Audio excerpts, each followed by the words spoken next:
Здравейте всички и днес ще ви покажа как да изтеглим аптоиди от аптоид от Google.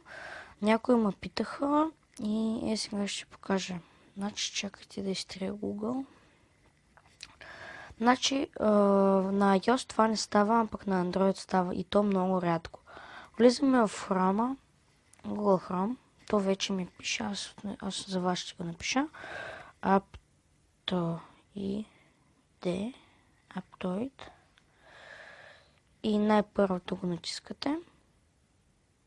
После това нещо го натискате. И изтегляне. След това ще ви излезе такава лента. Трябва да чакате и да чакате, докато не ви се зареди, отдолу ще излезе. Ето, излезе файл отваряне. И тук някаква...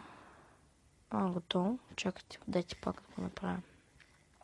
Значи, по принцип, трябва в това всичко да го направите. На мен не ми стана само за това, защото аз вече си го изтеглих. Значи, като си го изтеглите, трябва да просто напишете отваряне и то ще ви излезе някъде и тук. Трябва да го потърсите. Натискате него. И тук един мой приятел ми вика, че иска да види как се тегли Лего Батман. Той много отдавна искаше да му го кажа, ама се не му казвах. Смисъл, ето. Сега пишем Лего Батман. Ето тук да пише.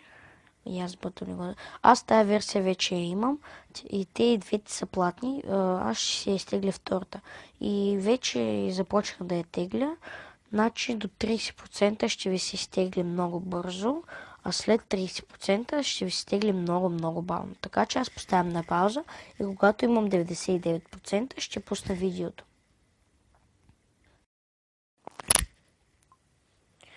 И пак здравейте. Аз не успях да ви покажа как след това, като го изтеглиш, какво става и просто покажа, че всичко работи. Ето го Батмана. Ето, влизам, всичко работи, всичко като е истинско. И най-якото, сега ще покажа. Ето, не знам дали ме чувате. Ето, всичко работи. Ето, всичко има.